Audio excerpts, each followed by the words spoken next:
Well, Christmas used to be fun because on Christmas Eve, we used to make, the kids would go to sleep when we were, perpetuating the facade of Santa Claus, okay? My wife and I would wait for the kids to go to sleep. We might slip them a little whiskey. No, that's not true. We'd never do anything like that. But we'd wait till they go to sleep. Then we'd get all the presents from downstairs or upstairs, wherever we were keeping them. We'd start wrapping them. But we would always watch the movie, The Ref. That's it. You've never seen The Ref? Never seen The Ref. Oh, my God. 1994.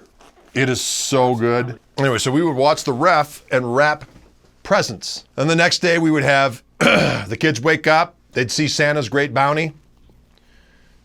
And there'd be individual stockings for the kids with candies and various different amenities. And then, of course, they'd get their actual other gifts in their piles. And you know what pissed me off about Christmas?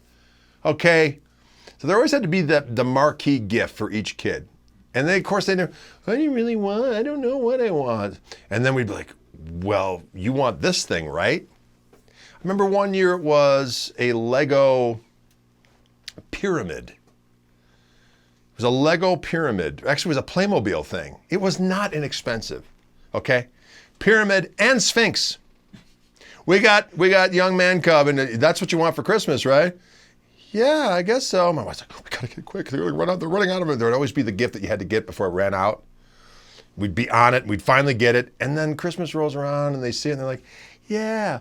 Literally never play with it. Like in the morning, they kind of play with it around a little bit and then it just ends up in a variety of pieces. Or also all the Harry Potter action creatures. We had the entire Hogwarts castle. We had all the different rooms in Hogwarts. The kids were outfitted with all that stuff. Did they play with it? Hell no. One year it was Harry Potter time, so we got all these action figures. We got the Hogwarts castle. We got different rooms in Hogwarts. We got it all. We spoiled our kids a little bit. I'm just going to be clear on that. Not horrible, but if they wanted stuff, we got it. And then, of course, Christmas time rolls around. Did they ever play with any of that stuff? No. It's always the stuff like, next thing you know, you see them and they're playing with like, a dirty sock and like a pencil. You know what I mean? Why didn't we just get them that for Christmas? You know what I'm saying? Dirty socks and pencils all around. But anyway, so then there'd be the main Christmas morning where our immediate family, and then of course we had to get over to the main party, which we used to be over at my folks' house. Then it transferred over to my sister's house once my parents sold their house. And we had to be over there by 10 o'clock. Well, it's hard getting all your kids up and do your own personal little Festivus. But you weren't there by 10 o'clock. Let me tell you, you got phone calls. There'd be phone calls. Where are you guys? And then we do this gift exchange thing. And finally the gift exchange worked out where, the kids would do the gift exchange, but then you do a $25 gift for a male gift and $25 gift for the female gift. And I remember one year, I get this big, I pick up this package heavy. I'm thinking, this has got to be good stuff, right? I open it up. My nephew Tyler proceeds to buy this $25 coffee table book called Birds of Prey. That was my gift. Birds of Prey! And of course, I tried to get other gifts throughout. I ended up with the Birds of Prey book. So you know what I did the next year when we went to I repackaged that frickin' Birds of Prey book.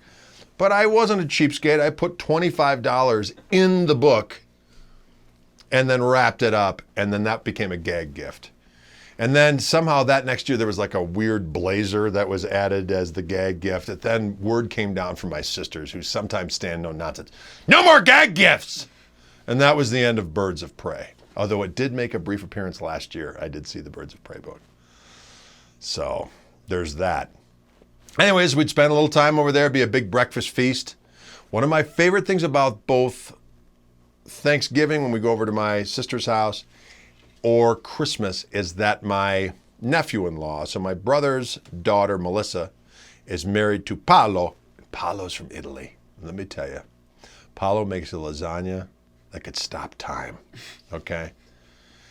And he makes usually a couple of big trays of this lasagna. And I gotta tell you, it is fantastic. For those of you who have not been to Italy, it's the greatest place on the planet. And the food over there is ridiculous. And Paolo, bless him, brings a little piece of Italy to our holiday festivities. And when I get that sweet, last year I took home an entire dish of it. Because everyone, at Thanksgiving's eating like turkey and like stuffing and stuff like that. And I'm like, I'm going to take that lasagna. I took home the whole thing. It was great. It was almost like Thanksgiving and Christmas rolled into one. So anyway, at Christmas morning, in addition to all the breakfast fare, there will also be a dish of sweet lasagna from Paolo. Bless his heart.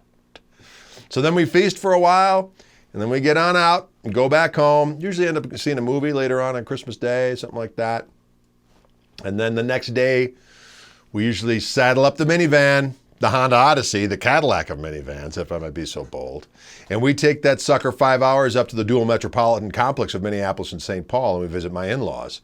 We spend a couple of days up there. We're rocking, we're rolling, we're kicking it. It's cold as hell up there, let's be clear.